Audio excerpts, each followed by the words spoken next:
I'm Kaylee, and this is my review of Cornelli by Johana Spyri.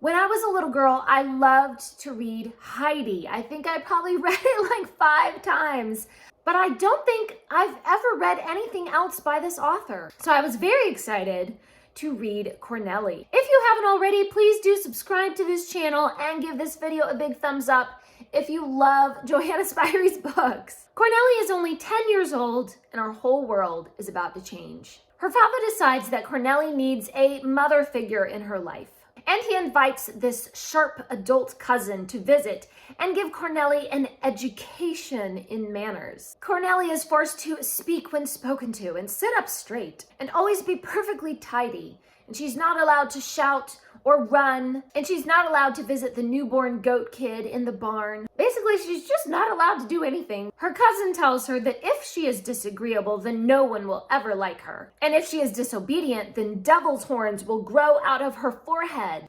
Horrible. Well, Cornelli is terrified that there are horns growing from her forehead, like she feels a little bump. And she really gets depressed about it. She's just terrified that horns are going out of her head. And her father is confused about why his sweet little girl is suddenly very sullen and obstinate. And it will take the love of a special family and the advice of a kind old neighbor lady to soothe Cornelli's fears and bring her sweet personality back. I just loved this book so much. I loved that the simple writing style can take these really deep themes about personality and wanting people to like you and the nature of family, and explains all these very deep ideas with a lot of common sense. The story is just full of deep character analysis, and I love seeing how the relationships between the characters unfolded. And yet, it's simple and plain enough for a child to understand. I completely adored Cornelli's character. She has such a complex and sensitive personality. Her character arc is very similar to Mary Lennox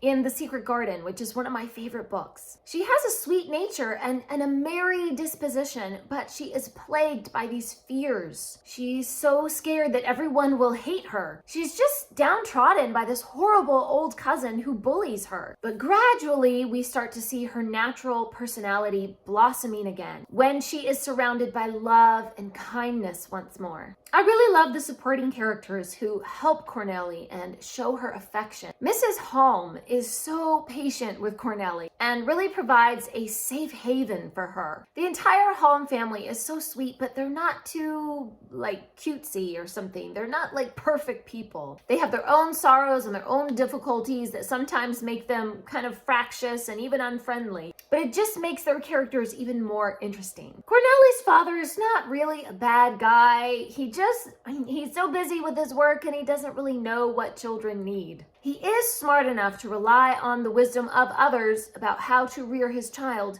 but he doesn't always select the best counselors, like that horrible cousin. But when he sees the influence of different people on Cornelli, he starts to gain a little bit of wisdom in that area as well. The truest friend who sticks with Cornelli through it all is the old neighbor lady, Martha. She's wise and kind, and she always points Cornelli to God as being the best help in times of trouble. The two pray together, and Martha reminds Cornelli to trust in God's providence. It's just very touching and emotional, and I just love the spiritual messages in this story. I just loved this whole story so much. It was just so refreshing to read. It definitely reminds me of Heidi, certainly. So if you liked Heidi, I think you would like this one. If you like The Secret Garden, I think you would like this one. I gave this 4 stars. It's a complete delight. Please leave me a comment down below and let me know, have you read any more of Johana Spyri's books or just, the very popular Heidi? Please leave me some recommendations down in the comments if you've read any other of her books that you think I should read. Thanks for watching. Please subscribe, and remember, the right book in the right hands at the right time can change the world.